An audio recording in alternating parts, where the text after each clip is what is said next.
88ാമത് Kumbanad general കൺവെൻഷനിൽ വെച്ച് 1991 ജനുവരി മാസം 4-ാം തീയതി സുവിശേഷൻ ജോൺ കുര്യൻ ചെയ്ത പ്രസംഗ വിഷയം യേശു ക്രിസ്തു കർത്താവ്. വീണ്ടും ദൈവത്തിൻ്റെ ശബ്ദം കേൾക്കുവാൻ, അവൻ്റെ സന്നിധിയിൽ കൂടി വരുവാൻ ദൈവം നമുക്ക് നൽകിയ ഈ അവസരത്തിനായി നമുക്ക് ദൈവത്തെ സ്തുതിക്കാം. അതുമാത്രമല്ല, കേവലം പലരുടെ പ്രസംഗങ്ങൾ കേട്ട് കടന്നു പോവുക എന്നുള്ളതിനേക്കാൾ ഉപരിയായി ഈ വചന ഘോഷണത്തിലൂടെ കർത്താവ് നമ്മെ ഓർപ്പിക്കുന്ന കാര്യങ്ങൾ നമ്മുടെ ജീവിതത്തിൽ പ്രായോഗികമാക്കുവാനും ദൈവത്തിൻ്റെ വചനം അനുസരിച്ച് ജീവിക്കുവാനും ദൈവമായ കർത്താവ് ഈ ദിവസങ്ങളിൽ നമ്മെ വിശേഷാൽ സഹായിക്കട്ടെ. ഇന്ന് രാത്രിയിലെ നമ്മുടെ ചിന്തയ്ക്കായിട്ട് റോമാലേഖനം 10-ാം അധ്യായത്തിൻ്റെ 9-ാമത്തെ വാക്യം നമുക്ക് വായിക്കാം. റോമർക്ക് എഴുതിയ ലേഖനം 10-ാം അധ്യായത്തിൻ്റെ 9-ാമത്തെ വാക്യം. യേശുവിനെ കർത്താവെന്ന് വായുകൊണ്ട് ഏറ്റുപറയുകയും ദൈവം അവനെ മരിച്ചവരിൽ നിന്ന് ഉയർത്തെഴുന്നേൽപ്പിച്ചുവെന്ന് ഹൃദയം കൊണ്ട് വിശ്വസിക്കുകയും ചെയ്താൽ നീ രക്ഷിക്കപ്പെടും. ഒന്നുകൂടെ വായിക്കാം. യേശുവിനെ കർത്താവ് എന്ന് വായുകൊണ്ട് ഏറ്റുപറയുകയും ദൈവം അവനെ മരിച്ചവരിൽ നിന്ന് ഉയർത്തെഴുന്നേൽപ്പിച്ചുവെന്ന് ഹൃദയം കൊണ്ട് വിശ്വസിക്കുകയും ചെയ്താൽ നീ രക്ഷിക്കപ്പെടും. യേശു ക്രിസ്തു കർത്താവ് എന്നുള്ളതാണ് ഇന്ന് രാത്രിയിലെ എൻ്റെ പ്രസംഗ വിഷയം. Jesus Christ is Lord. യേശു ക്രിസ്തു കർത്താവ്. കഴിഞ്ഞ ദിവസം ഞാൻ സംസാരിച്ചപ്പോൾ ദൈവവുമായിട്ട് ബന്ധപ്പെടുവാൻ ഒരു മനുഷ്യന് അവൻ്റെ ജീവിതത്തിൽ ഒന്നാമത് അത്യാവശ്യമായിട്ട് വേണ്ടത് അവൻ്റെ ആത്മീയമായ കുറവിനെ കുറിച്ചുള്ള വലിയ ബോധ്യമാണ് എന്ന് പറയുകയുണ്ടായി. ആത്മീയമായി തനിക്ക് വലിയ ആവശ്യമുണ്ട്, താൻ പാപിയാണ്, കുറവുള്ളവനാണ്, എനിക്ക് രക്ഷകനെ കൊണ്ട് ആവശ്യമുണ്ട് എന്നുള്ള ബോധ്യം ഒരുവന് ലഭിക്കുക എന്നുള്ളതാണ് ദൈവവുമായി ബന്ധപ്പെടുവാനുള്ള ഒന്നാമത്തെ പടി. താൻ പാപിയാണെന്നും കുറവുള്ളവനാണെന്നും രക്ഷിതാവിനെ ആവശ്യമുണ്ടെന്നും ഒരു മനുഷ്യന് ബോധ്യപ്പെട്ടാൽ അടുത്തതായിട്ട് അവൻ ചെയ്യേണ്ട കാര്യമാണ് നാം ഇവിടെ വായിച്ചത്. അതെന്താണ്? യേശുവിനെ കർത്താവെന്ന് വായ് കൊണ്ട് ഏറ്റുപറയുകയും ദൈവം അവനെ മരിച്ചവരിൽ നിന്ന് ഉയർത്തെഴുന്നേൽപ്പിച്ചുവെന്ന് ഹൃദയം കൊണ്ട് വിശ്വസിക്കുകയും ചെയ്ത് രക്ഷിക്കപ്പെടണം. ദൈവവുമായിട്ടുള്ള നമ്മുടെ ബന്ധം ആരംഭിക്കുന്നത്, നാം ദൈവത്തിന് കൈ കൊടുക്കുന്നത് ഈ പോയിന്റിലാണ്. രക്ഷിക്കപ്പെടുന്ന ഈ പോയിന്റ്. രക്ഷിക്കപ്പെടുന്നതിനെ കുറിച്ച് കുമ്പനാട്ട് അധികം പ്രസംഗിക്കേണ്ട ആവശ്യമുണ്ട് എന്ന് പ്രസംഗകർ ആരും വിചാരിക്കുകയില്ല. കാരണം എത്രയോ വർഷങ്ങളായിട്ട് ഈ സ്ഥലത്ത് മാത്രമല്ല ഈ പ്രദേശങ്ങളിലൊക്കെ രക്ഷിക്കപ്പെടുന്ന കാര്യം എത്രയോ ദൈവദാസന്മാർ പ്രസംഗിച്ചിട്ടുണ്ട്. ഈ നാട്ടിലുള്ള ഈ പ്രദേശത്തുള്ള സകല ആളുകൾക്കും അത് അറിയാവുന്ന കാര്യമാണ്. എന്നാൽ ഇന്ന് രാത്രി കർത്താവായ യേശുക്രിസ്തുവിന്റെ നാമത്തിൽ നാം കൂടി വന്നിരിക്കുമ്പോൾ നമുക്ക് വീണ്ടും പ്രസംഗിക്കാനുള്ളത്, എത്ര വർഷം കഴിഞ്ഞിട്ടും പിന്നെയും പ്രസംഗിക്കാനുള്ളത് യേശുക്രിസ്തു കർത്താവാണ്, അവനെ കർത്താവായി സ്വീകരിക്കണം എന്നുള്ളത് തന്നെയാണ്.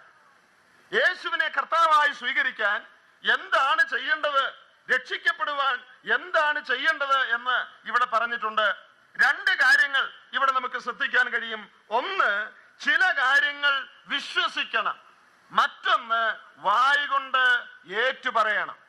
എന്താണ് വിശ്വസിക്കേണ്ടതെന്ന് നോക്കുക. ദൈവം അവനെ, യേശു കർത്താവിനെ മരിച്ചവരിൽ നിന്ന് ഉയർത്തെഴുന്നേൽപ്പിച്ചുവെന്ന് വിശ്വസിക്കണം. ഒരു മനുഷ്യൻ ദൈവവുമായിട്ട് ബന്ധപ്പെടുവാൻ, പാപമോചനം പ്രാപിക്കുവാൻ, ദൈവവൈതലായി തീരുവാൻ, രക്ഷിക്കപ്പെടുവാൻ ഒന്നാമത് അവന്റെ ജീവിതത്തിൽ ആവശ്യമായിട്ടുള്ളത്, അവൻ ചില കാര്യങ്ങൾ വിശ്വസിക്കണം. ദൈവം ക്രിസ്തുവിനെ മരിച്ചവരിൽ നിന്ന് ഉയർത്തെഴുന്നേൽപ്പിച്ചുവെന്ന് വിശ്വസിക്കണം. മരിച്ചവരിൽ നിന്ന് ഉയർത്തെഴുന്നേൽപ്പിച്ചുവെന്ന് വിശ്വസിക്കണമെന്ന് പറഞ്ഞാൽ അതിൽ അടങ്ങിയിരിക്കുന്ന വേറെ ചില കാര്യങ്ങളുണ്ട്. ഈ വാക്യത്തിൽ അത് പറഞ്ഞിട്ടില്ലെങ്കിലും മറ്റനേക വേദഭാഗങ്ങളിൽ വ്യക്തമായിട്ട് അത് പറഞ്ഞിട്ടുണ്ട്. നമുക്ക് എല്ലാവർക്കും അറിയാം, മരിച്ചവരിൽ നിന്ന് ഉയർത്തെഴുന്നേൽപ്പിച്ചുവെന്ന് വിശ്വസിക്കണമെന്ന് പറഞ്ഞാൽ അതിന്റെ മുൻപുള്ളത് എന്താ? അവൻ മരിച്ചുവെന്ന് വിശ്വസിക്കണം. മരിച്ചെന്ന് വിശ്വസിച്ചാലേ മരിച്ചവരിൽ നിന്ന് ഉയർത്തെഴുന്നേറ്റു എന്ന് വിശ്വസിക്കുക എന്നുള്ളതിൽ പ്രസക്തിയുള്ളൂ. കർത്താവായ യേശുക്രിസ്തു നാം അറിയുന്നത് പോലെ, ദൈവത്തിന്റെ വചനം വളരെ ഭാഗങ്ങളിൽ വ്യക്തമായി പറയുന്നത് പോലെ, തിരുവെഴുത്തുകളിൻ പ്രകാരം മനുഷ്യവർഗത്തിന്റെ പാപത്തിനു വേണ്ടി മരിച്ചു. പത്രോസ് അപ്പോസ്തലൻ അതിനെ കുറിച്ച് പറയുന്നത്, അവൻ തന്റെ ശരീരത്തിൽ നമ്മുടെ പാപങ്ങളെ ചുമന്നുകൊണ്ട് ക്രൂശിന്മേൽ കയറി അവന്റെ അടിപ്പിണരാൽ നമുക്ക് സൗഖ്യം വന്നു എന്നാണ്. മനുഷ്യവർഗത്തിന്റെ പാപത്തിന്റെ പരിഹാരത്തിന് വേണ്ടി ദൈവമായവൻ മനുഷ്യനായി അവതരിച്ച് ഈ ലോകത്തിൽ വരികയും 33 വർഷം പാപരഹിതമായി ജീവിക്കുകയും അതിന്റെ ഒടുവിൽ കാൽവറി മലയുടെ മുകളിൽ മനുഷ്യവർഗത്തിന്റെ പാപത്തെ പേറിക്കൊണ്ട് മനുഷ്യന് വേണ്ടി പ്രായശ്ചിത്ത യാഗമായി അവൻ മരിക്കുകയും ചെയ്തു. അതാണ് രക്ഷയ്ക്കുള്ള അടിസ്ഥാനം. മരിച്ചതുകൊണ്ട് അവസാനിച്ചില്ല, മരിച്ച് അടക്കപ്പെട്ട് 3-ാം ദിവസം അവൻ ഉയർത്തെഴുന്നേറ്റു. ഈ വസ്തുത നീ വിശ്വസിക്കണം. ഇത് വിശ്വസിക്കുമ്പോഴാണ് ഒരുവൻ രക്ഷിക്കപ്പെടുന്നത്.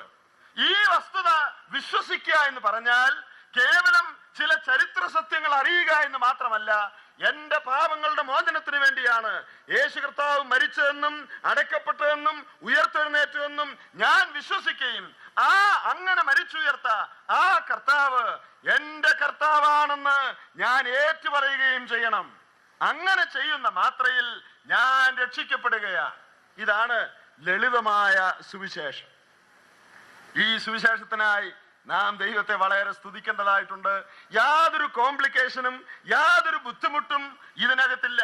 ഏറ്റവും ലളിതമായ ഒരു കാര്യം, മനസ്സിലാക്കാൻ പ്രായമുള്ള ആർക്കും മനസ്സിലാകാവുന്ന കാര്യം, പാപിയായ എന്നെ സ്നേഹിച്ച് എന്റെ സ്ഥാനത്ത് മരിക്കേണ്ടതിന് ദൈവമായവൻ മനുഷ്യനായി ലോകത്തിൽ വന്നു. പരിപാവന ജീവിതം നയിച്ച് കാൽവരി ക്രൂശിൽ എനിക്ക് പകരമായവൻ മരിച്ചു. എന്റെ പാപങ്ങൾക്കുള്ള ശിക്ഷ, ഞാൻ അനുഭവിക്കേണ്ട നരകം അവൻ എനിക്ക് വേണ്ടി അനുഭവിച്ചു. നീതിമാനും വിശുദ്ധനുമായ ദൈവത്തിന്റെ കോടതിയിൽ കുറ്റക്കാരനായി തീർന്ന ഞാൻ അനുഭവിക്കേണ്ടതായ ശിക്ഷ എനിക്ക് പകരം ദൈവപുത്രനായ യേശു ക്രിസ്തു എന്റെ സ്ഥാനത്ത് സഹിച്ചു. അവനാണ് എന്റെ പാപപരിഹാരകൻ, അവനാണ് എന്റെ രക്ഷിതാവ്. എനിക്ക് വേണ്ടി അങ്ങനെ മരിച്ച് അടക്കപ്പെട്ട് 3-ാം ദിവസം ഉയർത്തെഴുന്നേറ്റ യേശു ക്രിസ്തു എന്റെ കർത്താവാണ്, അവൻ എന്റെ രക്ഷകനാണ് എന്ന് ഏതൊരു പാപി ഏറ്റുപറയുമോ ആ മാത്രയിൽ ആ പാപി ദൈവവേദനായി തീരുകയാണ്, രക്ഷിക്കപ്പെടുകയാണ്. എത്ര അനുഗ്രഹിക്കപ്പെട്ട ഒരനുഭവം. ഇന്ന് രാത്രി എന്നെ കേൾക്കുന്ന നിങ്ങളിൽ ഭൂരിഭാഗം, ഒരുപക്ഷെ എല്ലാവരും തന്നെ, അല്ലെങ്കിൽ മിക്കവാറും എല്ലാവരും തന്നെ, യേശു കർത്താവ് എനിക്ക് വേണ്ടി മരിച്ചു, അടക്കപ്പെട്ടു, ഉയർത്തെഴുന്നേറ്റു, പാപിയായ എന്റെ പാപത്തിന്റെ പരിഹാരം ക്രൂശിൽ യേശു ക്രിസ്തു വരുത്തി എന്ന് വിശ്വസിച്ച് ആ യേശു എന്റെ കർത്താവാണെന്ന് ഏറ്റു പറഞ്ഞിട്ടുള്ളവരാണ് എന്ന് ഞാൻ വിചാരിക്കുക. എന്നാൽ സന്ദർഭവശാൽ ഒരു കാര്യം ഓർപ്പിക്കട്ടെ. ഈ നിലയിൽ കഴിഞ്ഞ രാത്രി കർത്താവിന്റെ ദാസൻ ചെറിയാൻ സാർ ഓർപ്പിച്ചതുപോലെ ഈ യേശു ക്രിസ്തു എന്റെ വീണ്ടെടുപ്പുകാരനാണെന്ന് ഇതുവരെ പറയാത്ത ആരെങ്കിലും ഇവിടെ ഉണ്ടോ? മനുഷ്യവർഗത്തിന്റെ പാപത്തിന് വേണ്ടിയാണ് യേശു കർത്താവ് മരിച്ചതെന്ന് നമുക്ക് എല്ലാവർക്കും അറിയാം. നമുക്ക് എല്ലാവർക്കും വേണ്ടിയാണ് മരിച്ചതെന്നറിയാം.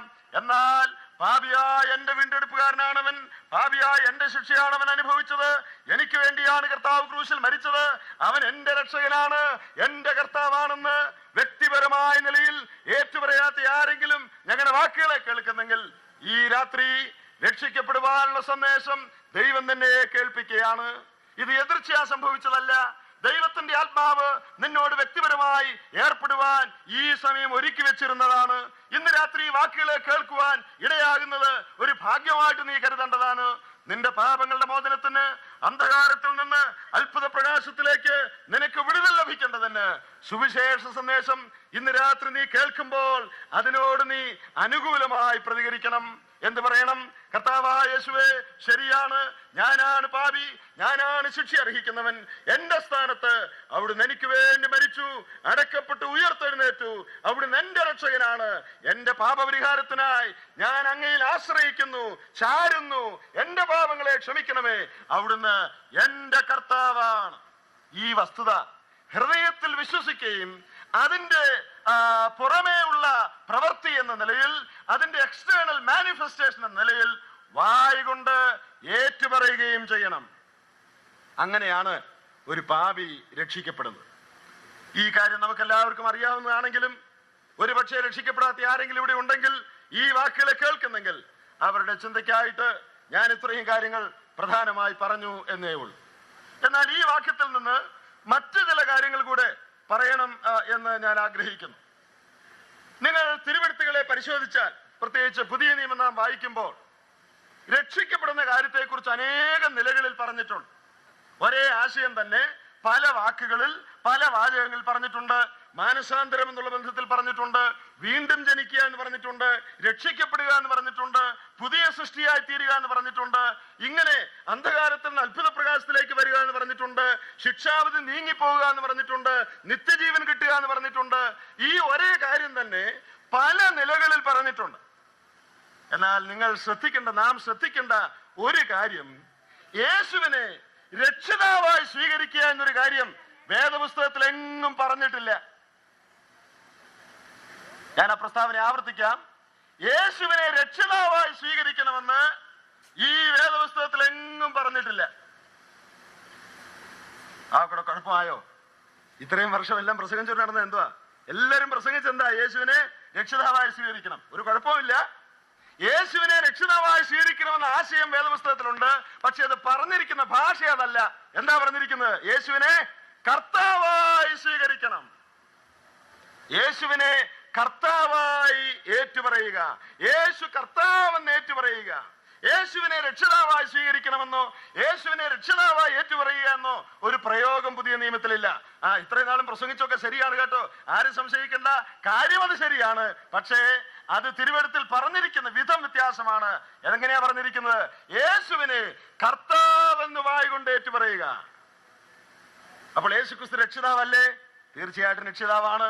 യേശു എന്ന വാക്കിന്റെ അർത്ഥം തന്നെ നമുക്കറിയാം. രക്ഷിതാവ് എന്നാണ് യേശു എന്ന വാക്കിന്റെ തന്നെ അർത്ഥം. യേശു ക്രിസ്തു പാപികളുടെ രക്ഷകനാണ്, ഒരു സംശയവുമില്ല. അവൻ ലോകരക്ഷിതാവാണെന്ന് ശമരിയിൽ യോഹന്നാന്റെ സുവിശേഷം 4-ാം അധ്യായത്തിൽ ശമരിക്കാരത്ത് സ്ത്രീയോടുള്ള ബന്ധത്തിൽ നാം വായിക്കുന്നുണ്ട്. എന്നാൽ പ്രിയപ്പെട്ടവരെ, പുതിയ നിയമത്തിൽ ആ സത്യം പറയുമ്പോൾ അല്പം വ്യത്യാസമായ നിലയിലാണ് പറയുന്നത്. യേശുവിനെ രക്ഷിതാവായി സ്വീകരിക്കുക എന്നല്ല, യേശുവിനെ കർത്താവെന്ന് ഏറ്റുപറയുക എന്നാണ് പറഞ്ഞിരിക്കുന്നത്. ഇതിൽ അടങ്ങിയിരിക്കുന്ന 1-2 പ്രധാനപ്പെട്ട കാര്യങ്ങൾ ഇന്ന് രാത്രി നിങ്ങളെ ഓർപ്പിക്കാനാണ് എന്റെ ഹൃദയത്തിന് താല്പര്യമുണ്ട്. ഇന്ന് ഈ കാലങ്ങളിൽ സുവിശേഷം പ്രസംഗിക്കപ്പെടുന്ന ഇടങ്ങളിൽ പല സ്ഥലങ്ങളിലെയും സുവിശേഷ പ്രസംഗം കേട്ടാൽ, പല കൂട്ടരുടെയും പ്രസംഗം കേട്ട് രക്ഷിക്കപ്പെടുക എന്ന് പറഞ്ഞാൽ വളരെ ലാഘവമായി, എളുപ്പത്തിൽ എന്ന് പറഞ്ഞാൽ എന്റെ ഭാഗത്തു നിന്ന് പ്രത്യേകിച്ച് യാതൊരു പ്രതികരണവും ഉണ്ടാകാതെ തന്നെ സാധിക്കുന്ന ഒരു കാര്യമാണ് എന്ന് തോന്നിപ്പോകും. തിരുവെഴുത്തിൽ രക്ഷിക്കപ്പെടുക എന്ന് പറഞ്ഞിരിക്കുന്നത് യേശുവിനെ കർത്താവായി അംഗീകരിക്കുന്ന കാര്യമാണ്. യേശുവിനെ രക്ഷിതാവായി ഞാൻ സ്വീകരിക്കുക എന്ന് പറഞ്ഞാൽ അതിൽ അടങ്ങിയിരിക്കുന്ന 2 കാര്യങ്ങളാണ്. അവൻ എന്റെ രക്ഷിതാവും കർത്താവുമാണ് എന്ന് ഞാൻ അംഗീകരിക്കുക. നമുക്കറിയാം, ഇന്ന് കേൾക്കുന്ന അനേക സുവിശേഷ പ്രസംഗങ്ങളിൽ യേശു ക്രിസ്തുവിന്റെ കർത്തൃത്വം ഊന്നി പറയുന്നില്ല. യേശു നിന്നെ രക്ഷിക്കും, യേശു നിന്നെ സൗഖ്യമാക്കും, പരീക്ഷയിൽ പാസ്സാക്കും, ബുദ്ധിമുട്ടെല്ലാം മാറ്റും, കള്ളുകുടി മാറ്റും. ഇങ്ങനെ യേശു ചെയ്യുന്ന കുറെ കാര്യങ്ങളാണ് പല സുവിശേഷ പ്രസംഗങ്ങളിലും വരുന്നത്. അതുകൊണ്ട് യേശു നിന്നെ വിളിക്കുന്നു, യേശുവിന്റെ അടുക്കൽ വരിക. യേശു എന്ത് ചെയ്യും? 10ാം ക്ലാസ്സിൽ പഠിക്കുന്നവരെ പാസ്സാക്കുന്ന യേശു. ഇത് വെറുതെ പറയുന്നതല്ല, നിങ്ങൾക്കറിയാം ഇത് വെറുതെ പറയുന്നതല്ല. 10ാം ക്ലാസ്സിൽ പഠിക്കുന്നവരെ പാസ്സാക്കുന്ന യേശു, സൂക്കേട് മാറ്റുന്ന യേശു, ഇങ്ങനെയൊക്കെ യേശു ചെയ്യുന്ന അനേകം മധുര കാര്യങ്ങൾ. അത് പലതും ശരിയാണ്. യേശു സഹായിക്കും, പരീക്ഷയെ പാസ്സാക്കിയെന്നിരിക്കും, രോഗത്തിൽ നിന്ന് വിടുതൽ തന്നിരിക്കും. അതിനൊന്നും നാം എതിരല്ല. പക്ഷേ അത് കാര്യങ്ങളുടെ പകുതി മാത്രമാണ്. പുതിയ നിയമത്തിൽ യേശു കർത്താവിനെ സംബന്ധിച്ച് പറഞ്ഞിരിക്കുന്നത് കേവലം അവൻ നമ്മെ സഹായിക്കുമെന്ന് മാത്രമല്ല, അവന്റെ കർത്തൃത്വത്തിന് നാം കീഴടങ്ങണം എന്നാണ്. യേശുവിനെ കർത്താവായി സ്വീകരിക്കുക അല്ലെങ്കിൽ രക്ഷിക്കപ്പെടുക എന്ന് പറയുന്നതിൽ അടങ്ങിയിരിക്കുന്ന 2 പ്രധാനപ്പെട്ട കാര്യങ്ങളുണ്ട്. ഒന്ന്, അവൻ എന്റെ രക്ഷകനാണെന്ന് ഞാൻ അംഗീകരിക്കുക. അതോടൊപ്പം അവൻ എന്റെ കർത്താവാണെന്നും ഞാൻ അംഗീകരിക്കുക. ഇത് രണ്ടും 2 വ്യത്യസ്ത കാര്യങ്ങളല്ല. യേശുവിനെ ഞാൻ രക്ഷകനായിട്ട് ഇന്ന് സ്വീകരിച്ചു, പിന്നെ 5 വർഷം കഴിഞ്ഞ് ഒരു ഉണർവ് യോഗത്തിൽ പങ്കെടുത്തപ്പം പിന്നെ യേശുവിനെ കർത്താവായിട്ടോട് സ്വീകരിച്ചു. അങ്ങനെയല്ല. അങ്ങനെ ഒരു 2ാം അനുഗ്രഹം, സെക്കൻഡ് ബ്ലെസ്സിങ്, അങ്ങനെ ഒരു കാര്യത്തെ കുറിച്ച് പുതിയ നിയമത്തിൽ പറഞ്ഞിട്ടില്ല. ഞാൻ രക്ഷിക്കപ്പെടുമ്പോൾ തന്നെ യേശുവിനെ എന്റെ രക്ഷിതാവായും കർത്താവായും സ്വീകരിക്കുക. കേവലം എന്റെ പാപത്തിൽ നിന്ന് എന്നെ വിടുവിക്കുന്നവനും നരകത്തിൽ പോകാതെ എന്നെ സൂക്ഷിക്കുന്നവനും എന്ന് മാത്രമല്ല, യേശു ക്രിസ്തു എന്റെ കർത്താവാണെന്നും കൂടെ അംഗീകരിച്ചാണ് ഒരു പാപി രക്ഷിക്കപ്പെടുന്നത്. യേശു ക്രിസ്തു കർത്താവ് എന്ന് പറഞ്ഞാൽ അതിന്റെ അർത്ഥം എന്താ? നമുക്കറിയാം. കർത്താവ് എന്നുള്ള പദം യേശു എന്നുള്ളതിന്റെ പര്യായ പദമല്ല. ഒരേ ആളെ ഉദ്ദേശിച്ച് ക്രിസ്തുവെന്നും യേശുവെന്നും കർത്താവെന്നൊക്കെ നാം പറയുന്നുണ്ടെങ്കിലും അല്ലെങ്കിൽ തിരുവഴുത്തിൽ പറയുന്നുണ്ടെങ്കിലും കേവലം യേശുവെന്നോ ക്രിസ്തുവെന്നോ ഉള്ളതിന്റെ വേറൊരു പദം അല്ലെങ്കിൽ ഒരു പര്യായ പദമല്ല കർത്താവ് എന്ന് പറയുന്നത്. കർത്താവ് എന്ന് പറഞ്ഞാൽ ചില പ്രത്യേക ആശയങ്ങൾ ആ പദത്തിൽ തന്നെയുണ്ട്. യേശു ക്രിസ്തു എന്റെ കർത്താവാണെന്ന് പറഞ്ഞാൽ അതിന്റെ അർത്ഥം എന്താണെന്നറിയാമോ? അവൻ എന്റെ യജമാനനാണെന്നാണ് അതിന്റെ അർത്ഥം. അവൻ എന്റെ ഉടയവനാണെന്നാണ് അതിന്റെ അർത്ഥം. അവൻ എന്റെ നാഥനാണെന്നാണ് അർത്ഥം. അവൻ എന്റെ സുപ്രീം കമാൻഡർ ആണെന്നാണ് അർത്ഥം. അത് മാത്രമല്ല, എന്റെ ജീവിതത്തിലെ ഏത് വിഷയത്തെ സംബന്ധിച്ചും അന്തിമമായി തീരുമാനമെടുക്കുവാൻ അർഹതയുള്ളവൻ യേശു ക്രിസ്തു ആണെന്നാണ് അവൻ കർത്താവാണെന്ന് പറയുന്നതിന്റെ അർത്ഥം. യേശു എന്ന് പറയുന്നതിന് ചുമ്മാ വേറൊരു പേരല്ല കർത്താവ് എന്നുള്ളത്. കർത്താവ് എന്ന് പറഞ്ഞാൽ ഉടയവൻ, യജമാനൻ, അധികാരി, അന്തിമമായി വാക്ക് പറയുന്നവൻ, എന്നെ നിയന്ത്രിക്കുന്നവൻ, എന്റെ പ്രഭു, എന്നെ ഭരിക്കുന്നവൻ എന്നാണ് അതിന്റെ അർത്ഥം. രക്ഷിക്കപ്പെടുന്നതിൽ ഇതും കൂടി അടങ്ങിയിട്ടുണ്ടെന്ന് പറയാനാണ് ഞാൻ ഇത്രയും കാര്യങ്ങൾ പറഞ്ഞത്. എന്തിനാണ് ഇത് പറയുന്നതെന്ന് ചോദിച്ചാൽ, ഞാൻ മുമ്പേ പറഞ്ഞതുപോലെ ഈ കാലങ്ങളിൽ രക്ഷിക്കപ്പെടുക എന്നുള്ളത് കഴിഞ്ഞ ദിവസം ചെറിയാൻ സാർ ഓർപ്പിച്ചതുപോലെ അതെന്താണെന്നോ അതിനകത്ത് അടങ്ങിയിരിക്കുന്ന എന്തൊക്കെയാണെന്നോ ഒന്നും വ്യക്തമായി മനസ്സിലാക്കാതെ ഏതോ ഒരു മാനസികമായ പ്രക്രിയയിൽ കൂടെ കടന്ന് അതിനുശേഷം സ്നാനപ്പെട്ട് മുമ്പോട്ട് പോകുന്ന വലിയൊരു കൂട്ടത്തെ നമുക്ക് ക്രൈസ്തവ മണ്ഡലങ്ങളിൽ കാണുവാൻ സാധിക്കും. പ്രിയപ്പെട്ടവരെ, ക്രൈസ്തവ ഗോളത്തിൽ, വിശ്വാസ ഗോളത്തിൽ ഇന്നുള്ള അനേക പ്രശ്നങ്ങൾക്കും ഭിന്നതകൾക്കും അനാത്മീയത്വത്തിനും കാരണം എന്താണെന്നറിയാമോ? യേശുക്രിസ്തുവിന്റെ കർത്തൃത്വം ശരിയായി മനസ്സിലാക്കാത്ത അനേക ആളുകൾ വിശ്വാസഗോളത്തിൽ വന്നു എന്നുള്ളതാണ്. സുവിശേഷം എന്ന് പറയുന്നത് കേവലം യേശു നിന്റെ പാപത്തിന് വേണ്ടി മരിച്ചു, അവനിൽ ആശ്രയിച്ചാൽ നിനക്ക് പാപമോചനം കിട്ടും, നിന്റെ ബാക്കി ജീവിതത്തിലെ കാര്യങ്ങളോടൊപ്പം പാപങ്ങളുടെ മോചനത്തിനായിട്ട് യേശുവിനെയും കൂട്ടിക്കൊണ്ട് പോയിക്കോ, നിനക്ക് ഇഷ്ടമുള്ളതുപോലെ ജീവിച്ചോ, കൂട്ടത്തിൽ സ്വർഗത്തിൽ പോകാൻ യേശുവിന്റെ ഒരു പാസ്പോർട്ടും മേടിച്ചോ എന്ന് പറയുന്ന അല്ല സുവിശേഷം. അതല്ല രക്ഷ. അങ്ങനെ ഒരു രക്ഷയെക്കുറിച്ചും അങ്ങനെ ഒരു സുവിശേഷത്തെക്കുറിച്ചും വേദപുസ്തകത്തിലെങ്ങും പറഞ്ഞിട്ടില്ല. ഈ കാലങ്ങളിൽ ഞാൻ മുമ്പേ പറഞ്ഞ പോലെ അനേക ആളുകൾ പ്രസംഗിച്ച് സുവിശേഷം എന്തല്ലയോ അതാക്കി തീർത്തിരിക്കുക. എന്റെ പ്രിയപ്പെട്ടവരെ, സുവിശേഷം എന്ന് പറയുന്നത്, നിന്റെ രക്ഷ എന്ന് പറയുന്നത് നിന്റെ ജീവിതത്തിലെ പാപജീവിതങ്ങളുടെ കൂട്ടത്തിൽ നരകത്തിൽ പോകാതിരിക്കാനായിട്ട് എങ്ങനെയാലും യേശുവിനോട് ഹൃദയത്തിൽ കടന്നു വരണമേ എന്നൊരു പ്രാർത്ഥന പ്രാർത്ഥിച്ച് ഒരു പാസ്പോർട്ട് എടുക്കുക. അതല്ല രക്ഷിക്കപ്പെടുക എന്ന് പറഞ്ഞാൽ. രക്ഷിക്കപ്പെടുക എന്ന് പറഞ്ഞാൽ എന്താണ്? യേശു ക്രിസ്തു ഞാൻ മുമ്പേ പറഞ്ഞ പോലെ എന്റെ പാപങ്ങളുടെ പരിഹാരത്തിന് വേണ്ടി മരിച്ചു, അടക്കപ്പെട്ടു, ഉയർത്തെഴുന്നേറ്റു. എന്റെ പാപമോചനത്തിന് വേണ്ടി ഞാൻ അവനിൽ ശരണപ്പെടുന്നു. അവൻ എന്റെ രക്ഷിതാവും എന്റെ ജീവിതത്തിന്റെ യജമാനനുമാണെന്ന് ഞാൻ ഏറ്റുപറഞ്ഞ് അംഗീകരിച്ച് എന്റെ ജീവിതത്തെ അവന്റെ ഭരണത്തിന് കീഴിൽ അമർത്തുന്നതാണ് രക്ഷിക്കപ്പെടുക എന്ന് പറഞ്ഞാൽ. പരീക്ഷയിൽ പാസ്സാകാനും രോഗം സൗഖ്യമാകാനും മക്കളെ കെട്ടിക്കാനും കുടുംബത്തിലെ ചില കാര്യങ്ങൾ നടക്കാനുമായിട്ട് യേശുവിന്റെ അടുക്കൽ വന്ന് അവനിൽ ശരണപ്പെടുന്നതല്ല രക്ഷിക്കപ്പെടുക എന്ന് പറഞ്ഞാൽ. ഇന്ന് രാത്രി ഞാൻ ചോദിക്കട്ടെ, യേശു ക്രിസ്തു എന്റെ കർത്താവാണെന്ന് പറയുന്നതിനുള്ള അർത്ഥം രക്ഷിക്കപ്പെട്ടെന്ന് പറയുന്നത് നീ മനസ്സിലാക്കിയിട്ടുണ്ടോ? യേശുവിനെ കർത്താവെന്ന് വായുകൊണ്ട് ഏറ്റുപറയുക എന്ന് പറയുന്നതിൽ അടങ്ങിയിരിക്കുന്ന ആശയം നീ മനസ്സിലാക്കിയിട്ടുണ്ടോ? അതോ വെറുതെ യേശു എന്നും ക്രിസ്തു എന്ന് പറയുന്നതിന് പകരം കർത്താവ് എന്ന് പറയുന്നേ ഉള്ളൂ? ഞാൻ പറഞ്ഞു വന്ന കാര്യത്തിലേക്ക് മടങ്ങി വരട്ടെ. രക്ഷിക്കപ്പെടുക എന്നതിൽ ഈ രണ്ട് കാര്യങ്ങളും അടങ്ങിയിട്ടുണ്ട്. യേശു ക്രിസ്തു എന്റെ പാപപരിഹാരകനാണെന്ന് ഞാൻ അംഗീകരിക്കുകയും എന്റെ പാപമോചനത്തിന് വേണ്ടി ഞാൻ അവനിൽ ശരണപ്പെടുകയും അതേസമയം തന്നെ എന്റെ പാപവഴികളെ വിട്ട് അനുദപിച്ച് മാനസാന്തരപ്പെട്ട് ഇനിയുള്ള ശിഷ്ടായുസ് അവന്റെ ഇഷ്ടപ്രകാരം ജീവിക്കേണ്ടതിന്, അവന്റെ കർത്തൃത്വത്തിന്, ഭരണത്തിന് എന്റെ ജീവിതത്തെ ഞാൻ പൂർണ്ണമായി ഏൽപ്പിച്ചു കൊടുക്കുകയും ചെയ്യുന്നു. ഇതും രക്ഷിക്കപ്പെടലിലുള്ള ഒരു കാര്യമാണ്. എന്നാൽ പലപ്പോഴും ഈ രണ്ടാമത്തെ കാര്യം രക്ഷിക്കപ്പെടലിൽ അധികം കേൾക്കാറില്ല. ഈ ആശയം മനസ്സിലാകാനായിട്ട് എല്ലാവർക്കും മനസ്സിലാകുന്ന ഒരു ഉദാഹരണം ഞാൻ പറയാം. നമുക്കറിയാം, ഒരു വിവാഹം നടക്കുമ്പോൾ ഒരു സ്ത്രീയും പുരുഷനും കൈകൊടുത്ത് ഒരുമിച്ച് ജീവിക്കാനായിട്ട് ആരംഭിക്കുക. വിവാഹത്തിന് പ്രസംഗിക്കുന്നവരായ ആളുകൾ രണ്ട് കാര്യങ്ങൾ പ്രത്യേകമായിട്ട് ആ പെണ്ണിനെയും ചെറുക്കനെയും ഓർപ്പിക്കും. എന്തൊക്കെയാണ്? ഇവൻ നിനക്ക് വിശ്രാമ സ്ഥലമായിരിക്കും, നിന്റെ പ്രശ്നങ്ങളുടെ വേളയിൽ ഇവനിൽ നിനക്ക് ചാരുവാൻ കഴിയും. അവൻ നിന്നെ പോറ്റിപ്പുലർത്തും, നിന്നെ കരുതും, നിനക്ക് ആവശ്യമുള്ളതെല്ലാം അവൻ നൽകും. ഈ ഭർത്താവ് ആ അർത്ഥത്തിൽ നിന്റെ രക്ഷകനാണെന്ന് ആ പെൺകുട്ടിയോട് പറയും. ഭർത്താവിനോട് അത് പറഞ്ഞു കൊടുക്കും, നീ ഇവളെ പോറ്റിപ്പുലർത്തണം, അവളുടെ സകല ആവശ്യവും നോക്കണം. ഇനി ഭാര്യയോട് പറയുന്ന വേറൊരു കാര്യമുണ്ട്, ഇവൻ നിന്റെ ഭർത്താവാ. ഇവനെ ഭർത്താവായി സ്വീകരിക്കുമ്പോൾ അവന് കീഴ്പ്പെട്ട് അനുസരിച്ച് നീ ജീവിക്കണം. ഇത് രണ്ടും ഒരു ഭാര്യ മനസ്സിലാക്കേണ്ട കാര്യമാണ്. കേവലം എന്നെ രക്ഷ ചെയ്യുവാൻ, എന്നെ സഹായിക്കുവാൻ, എനിക്ക് സാരി വാങ്ങിത്തരുവാൻ, എനിക്ക് ചോറ് മേടിച്ചു തരാൻ ഒരാളാണ് ഇദ്ദേഹം എന്ന് മാത്രമല്ല, അത് വേണം, അത് ശരിയാണ്. അതിന്റെ കൂടെ ഒരു കാര്യം കൂടെ മനസ്സിലാക്കണം. എന്ത് മനസ്സിലാക്കണം?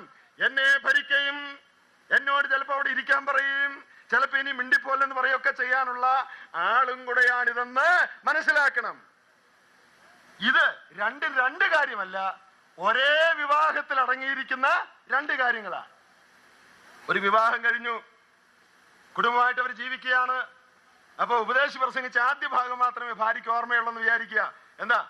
പോറ്റി പുലർത്തിക്കോണം, സാരി മേടിച്ചു കൊടുത്തോണം, സഹായിച്ചോണം, താങ്ങായിരുന്നോണം, തുണയായിരുന്നോണം, അവനാണ് നിന്റെ രക്ഷകൻ, നിന്നെ രക്ഷ ചെയ്യുന്നവൻ അവനാണ്. ഇത് മാത്രം ഒരു സ്ത്രീ ചിന്തിച്ചുകൊണ്ടിരുന്നാൽ കുടുംബജീവിതം ശരിയാകുമോ? ഒരിക്കലും ശരിയാകില്ല. ഈ പറഞ്ഞത് 100% ശരിയാണ്. പക്ഷേ അത് മാത്രം മതിയോ? അവൻ രക്ഷകൻ മാത്രമാണെന്ന് മനസ്സിലാക്കിയാൽ മതിയോ? ഒരു ദിവസം വീട്ടിൽ എന്തെങ്കിലും അല്പം സംസാരം ഉണ്ടായെന്ന് വിചാരിക്കുക. അപ്പൊ ഇവള് പറയാണ്, അന്ന് ഉപദേശി പറഞ്ഞത് കറിയാച്ചാൻ പറഞ്ഞ് കേട്ടില്ലായിരുന്നോ? എന്താ പറഞ്ഞത്? പ്രത്യേകം നോക്കിക്കോണം, പോറ്റി പുലർത്തിക്കോണം എന്നൊക്കെ പ്രത്യേകം പറഞ്ഞു. നിങ്ങൾ എന്താ അങ്ങനെ ചെയ്യാഞ്ഞ് എന്ന് ചോദിച്ചാൽ ഭർത്താവിന് എന്താ പറയാനുള്ളത്? ഈ ഉപദേശി അത് മാത്രമല്ല പറഞ്ഞ്, വേറൊരു കാര്യം കൂടെ പറഞ്ഞു. അത് നീ കേട്ടായിരുന്നോ? ഏതാ? കീഴടങ്ങണം, ഭയപ്പെടണം, അനുസരിക്കണം. അത് നീ കേട്ടായിരുന്നോ? വിവാഹത്തിൽ, ഒരേ വിവാഹത്തിൽ ഇത് രണ്ടും ഉണ്ട്. ഇതിലൊന്ന് മാത്രം പ്രസംഗിച്ചാൽ, അങ്ങനെ ഒരു കാലം നമ്മുടെ ഇടയിൽ വരികയാണെന്ന് നമുക്ക് വിചാരിക്കാം. ഇതിലൊന്ന് മാത്രം പ്രസംഗിക്കുന്ന ഒരു കല്യാണമില്ല. എല്ലാ കല്യാണത്തിനും എത്ര സമയമില്ലെങ്കിലും ഈ രണ്ടും ഓടിച്ചെങ്കിലും എന്ന് പറയും. കാരണം ഒരു വിവാഹത്തിന് ഇത് രണ്ടും ആവശ്യമാണ്. ഈ ഭർത്താവ് എന്നെ കരുതുകയും സഹായിക്കുകയും ചെയ്യുന്നവനാണെന്ന് മാത്രമല്ല, ഈ ഭർത്താവ് എന്നെ ഭരിക്കുന്നവനാണ്. ഞാൻ അദ്ദേഹത്തിന് കീഴ്പ്പെടണം, അദ്ദേഹത്തെ ബഹുമാനിക്കണം, അനുസരിക്കണം. ഇത് രണ്ടും ഒരു വിവാഹത്തിലുണ്ട്. ഇത് രണ്ടും രണ്ട് കാര്യമല്ല. എന്റെ രക്ഷകനായിട്ട് സാരി മേടിച്ചു തരുന്നവനായിട്ട് ഇന്ന് സ്വീകരിക്കുകയും 5 വർഷം കഴിഞ്ഞ് പിന്നെ ഒരു ദിവസം എന്നെ ഭരിക്കുന്നവനായിട്ട് സ്വീകരിക്കുകയും, അങ്ങനെ ഒരു കാര്യമില്ല. ചില കൂട്ടങ്ങളൊക്കെ പഠിപ്പിക്കുന്ന അങ്ങനെയാണ്. യേശുവിനെ ഇപ്പം രക്ഷിതാവായിട്ട് സ്വീകരിക്കുക, പിന്നെ കുറെ നാൾ കഴിഞ്ഞ് ആത്മീയമായിട്ടൊക്കെ വളർന്ന് കഴിഞ്ഞ് പിന്നെ കർത്താവായിട്ട് പൂർണ്ണ അളവിൽ സ്വീകരിക്കുക. അങ്ങനെ ഒരു കാര്യം വേദപുസ്തകത്തിൽ പറയുന്നില്ല. അനുസരിക്കാതിരുന്ന ഒരു ഭാര്യ ഉണ്ടായിരുന്നു എന്ന് വിചാരിക്കുക. അവൾക്ക് തന്റെ തെറ്റ് മനസ്സിലായാൽ അവൾ എന്ത് ചെയ്യും? രണ്ടാമത് കല്യാണക്കുറി അടിക്കോ? ദൈവികമായാൽ which will be solemnized. അങ്ങനെ അടിക്കുമോ? അങ്ങനെ അടിക്കുകയല്ല. രണ്ടാമതൊരു കല്യാണക്കുറി അടിക്കുകയല്ല. കഴിഞ്ഞ പ്രാവശ്യം എന്നെ പോറ്റിപ്പുറത്തുന്നവനായിട്ട് മാത്രമേ സ്വീകരിച്ചുള്ളായിരുന്നു, അതുകൊണ്ട് എല്ലാവരും കുമ്പനാട് ഹോളി വരണം, അടുത്ത തിങ്കളാഴ്ച എന്റെ ഭർത്താവായിട്ടോട് സ്വീകരിക്കാൻ പോവുക. അങ്ങനെ ഒരു കല്യാണക്കുറി നമ്മൾ ഒരിക്കലും കണ്ടിട്ടില്ല. പിന്നെ എന്ത് ചെയ്യണം? അവളുടെ തെറ്റ് മനസ്സിലായാൽ അവൾ എന്ത് ചെയ്യണം? അവളൊന്ന് പ്രൈവറ്റ് ആയിട്ടൊരു കാര്യം ചെയ്താൽ മതി. എന്ത് ചെയ്യണം? അദ്ദേഹത്തോട് പറയണം, സോറി, ഇതുവരെ ശരിയായിട്ട് അനുസരിക്കാനൊന്നും ഒത്തില്ല. അന്നേ നിങ്ങളെ ഭർത്താവായിട്ടാണ് സ്വീകരിച്ചെങ്കിലും പ്രായോഗിക ജീവിതത്തിൽ അത് വരുത്തുന്നതിൽ ഞാൻ പരാജയപ്പെട്ടു പോയി, ക്ഷമിക്കണം.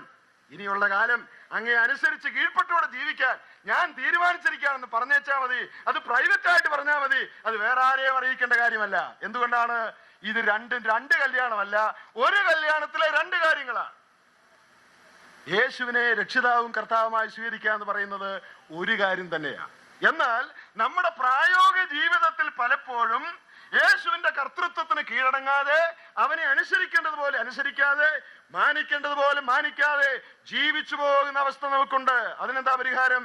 നമ്മുടെ കുറവുകളെ, പാപങ്ങളെ ഏറ്റുപറഞ്ഞ് ഉപേക്ഷിച്ച് ശിഷ്ടായുസ് അവന് കീഴ്പ്പെട്ട് ജീവിക്കുവാൻ നാം മനഃപൂർവ്വമായി നമ്മെ തന്നെ ഏൽപ്പിച്ചു കൊടുക്കണം. യേശു ക്രിസ്തു രക്ഷിതാവും കർത്താവുമാണ്.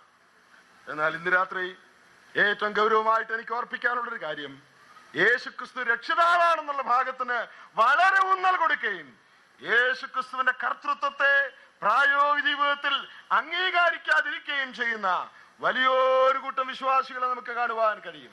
എന്റെ പ്രിയപ്പെട്ടവരെ, ആ ക്രിസ്തീയ ജീവിതം തിരുവചനാനുസരണമുള്ള ക്രിസ്തീയ ജീവിതമല്ല.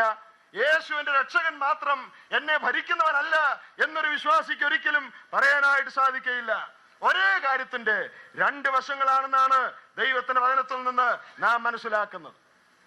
പല ആളുകളുടെയും രക്ഷിക്കപ്പെടലിൽ ഞാൻ മുമ്പേ പറഞ്ഞതുപോലെ ജീവിതത്തിലെ മറ്റനേക കാര്യങ്ങളുടെ കൂട്ടത്തിൽ പാപമോചനത്തിനായിട്ട് കർത്താവിനെ അങ്ങോട്ട് സ്വീകരിക്കുക, പലതിലൊന്ന് യേശു എന്നുള്ളൊരു മനോഭാവം കാണാൻ കഴിയും. ലൈഫ് ഇൻഷുറൻസ് എടുത്തിട്ടുണ്ട് ഭാര്യയ്ക്കും മക്കൾക്കും. ഞാൻ എന്റെ കാലം കഴിഞ്ഞു പോയാൽ ഭാര്യയ്ക്കും മക്കൾക്കും ഒന്നും കുഴപ്പമൊന്നും ഉണ്ടാകാതെ അവരുടെ കാര്യങ്ങളൊക്കെ നോക്കാനായിട്ട് ഒരു ഇൻഷുറൻസ് എടുത്തിട്ടുണ്ട്. അല്ലെങ്കിൽ ഭാവിയിലേക്ക് കുറച്ച് പണം സ്വരൂപിച്ചു വെച്ചിട്ടുണ്ട്. ബിസിനസ് പൊട്ടിപ്പോയാൽ എന്ത് ചെയ്യണമെന്ന് അതിനുള്ള മാർഗം കണ്ടുവച്ചിട്ടുണ്ട്. മക്കൾക്ക് അവരുടെ ഭാവിക്ക് വേണ്ടി ചില കാര്യങ്ങൾ ചെയ്തു വെച്ചിട്ടുണ്ട്. ആ കൂട്ടത്തിൽ മരിച്ചാൽ സ്വർഗത്തിൽ പോകാൻ ഒരു പാസ്പോർട്ട് കൂടെ എടുത്തു വെച്ചിട്ടുണ്ട്. അതാണ് ചിലരുടെ രക്ഷിക്കപ്പെടൽ. ഞാൻ ഇന്ന് രാത്രി പറയാൻ ആഗ്രഹിക്കുന്ന കാര്യം, അങ്ങനെ ഒരു രക്ഷിക്കപ്പെടൽ വേദപുസ്തകത്തിലില്ല. വേദപുസ്തകത്തിൽ പറഞ്ഞിരിക്കുന്ന രക്ഷിക്കപ്പെടൽ എന്ന് പറയുന്നത് യേശു ക്രിസ്തു മറ്റനേക കാര്യങ്ങളുടെ കൂട്ടത്തിലിരിക്കുന്ന ഒരുവനായിട്ടല്ല, നിന്റെ ജീവിതത്തിന്റെ മുഴുവൻ കർത്തൃത്വവും മുഴുവൻ അധികാരവും ഏറ്റെടുത്ത് നടത്തുന്നവനാണ് കർത്താവായ യേശു ക്രിസ്തു. അതാണ് യേശുവിനെ കർത്താവായി സ്വീകരിക്കുക എന്ന് പറയുന്നതിൽ അടങ്ങിയിരിക്കുന്ന അതിപ്രധാനമായ ഒരു കാര്യം.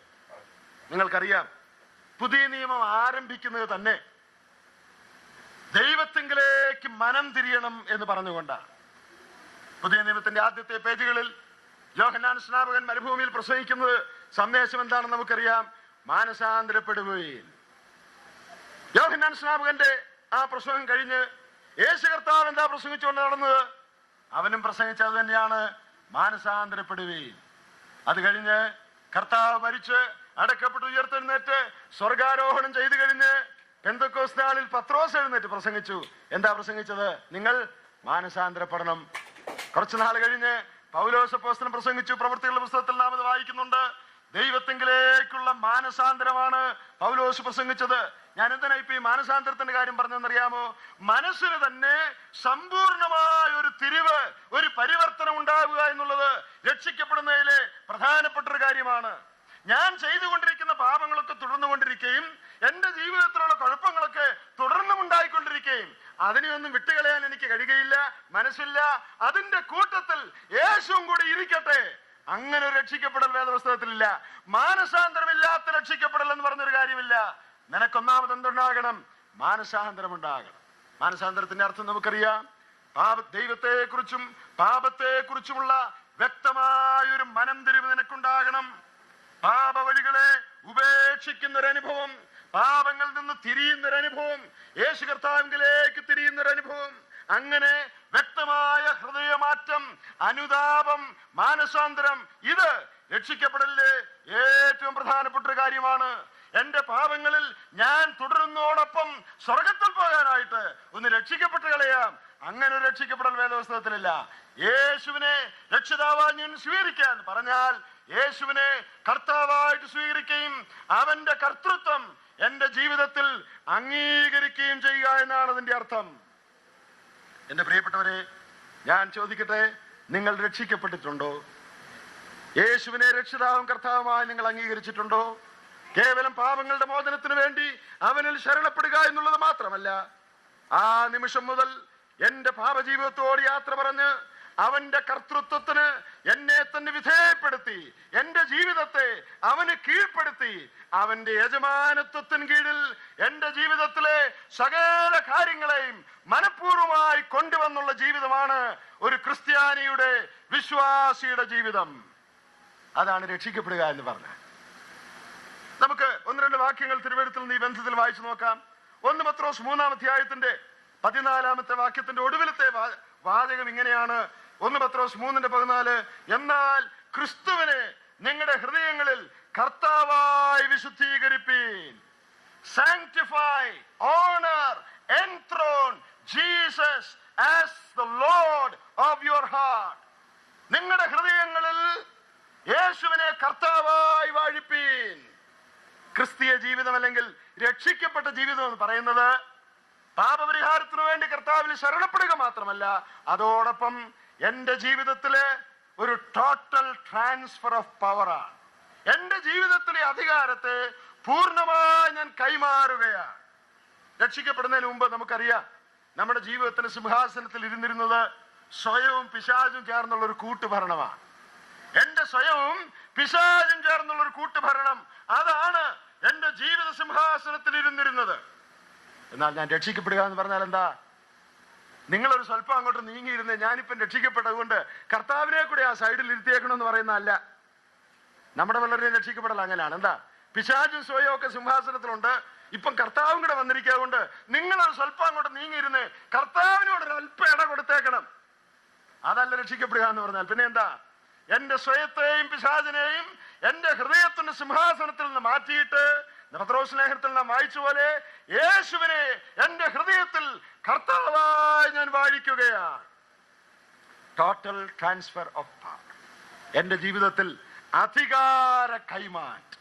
ഇത്രയും നാള് എന്നെ നിയന്ത്രിച്ചിരുന്നത് എന്റെ അഹമാണെങ്കിൽ, എന്റെ സ്വയമാണെങ്കിൽ, പിശാചാണെങ്കിൽ, ഞാൻ രക്ഷിക്കപ്പെട്ടു എന്ന് പറഞ്ഞാൽ എന്റെ അർത്ഥം എന്താണെന്ന് അറിയാമോ?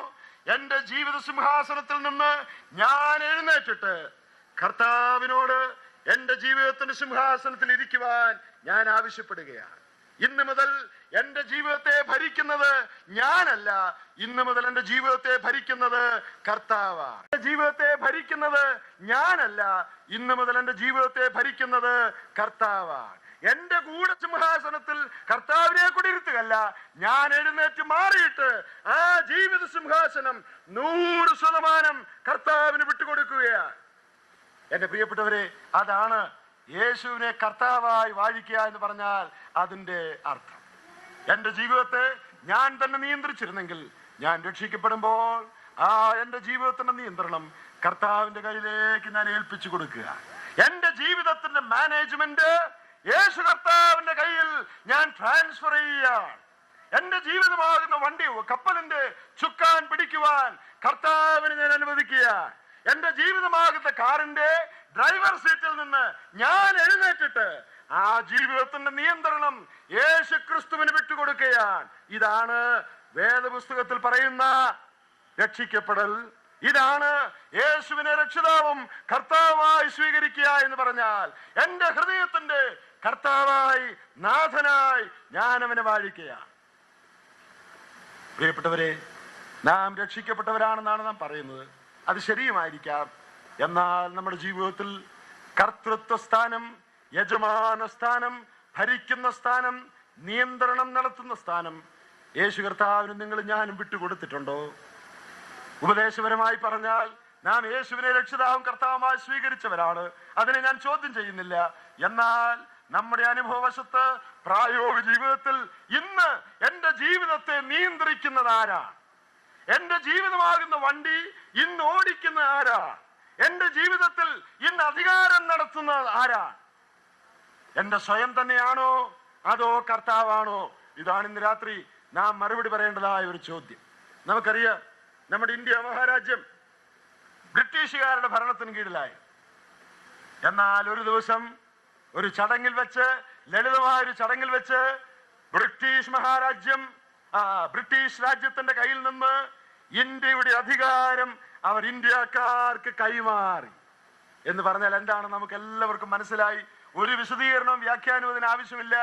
ബ്രിട്ടീഷുകാരന്റെ കയ്യിൽ നിന്ന് അധികാരം ഇന്ത്യക്കാരന് കൈമാറി എന്ന് പറഞ്ഞാൽ അതിന്റെ അർത്ഥം പിന്നെ ഇന്ത്യ ഭരിക്കുന്നത് ഇന്ത്യക്കാരനാണെന്നാണ് അതിന്റെ അർത്ഥം.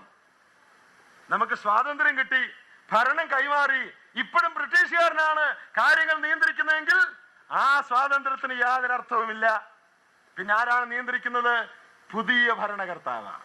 പ്രിയപ്പെട്ടവരെ, പിശാചിന്റെ ആധിപത്യത്തിൽ നിന്ന്, സ്വയത്തിന്റെ ആധിപത്യത്തിൽ നിന്ന് നാം വിടുവിക്കപ്പെട്ട് രക്ഷിക്കപ്പെട്ടു എന്ന് പറഞ്ഞാൽ നമ്മുടെ ജീവിതത്തിന്റെ അധികാരം, ഭരണം പൂർണ്ണമായി യേശു ക്രിസ്തു ഏറ്റെടുക്കുന്നു എന്നാണ് അതിന്റെ അർത്ഥം.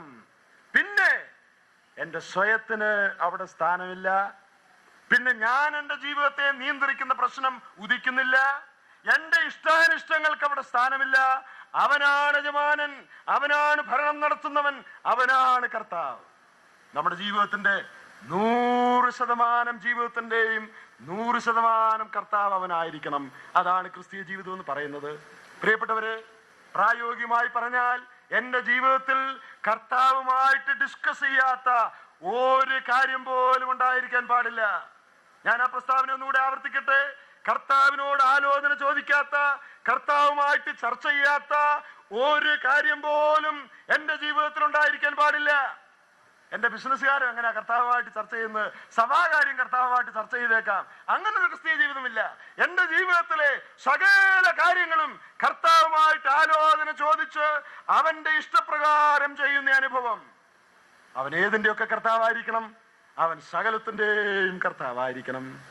അവൻ എന്റെ ശരീരത്തിന്റെ കർത്താവാണ്. എന്റെ ഭക്ഷിക്കുന്നതിന്റെ കർത്താവ് അവനാണ്. എന്റെ ഉറക്കത്തിന്റെ കർത്താവ് അവനായിരിക്കണം. എന്റെ സമയത്തിന്റെ കർത്താവ് അവനായിരിക്കണം. വിവാഹത്തിന്റെ കാര്യത്തിൽ അവൻ കർത്താവായിരിക്കണം. ബിസിനസിന്റെ കാര്യത്തിൽ അവൻ കർത്താവായിരിക്കണം. സഭാകാര്യങ്ങളിൽ അവൻ കർത്താവായിരിക്കണം.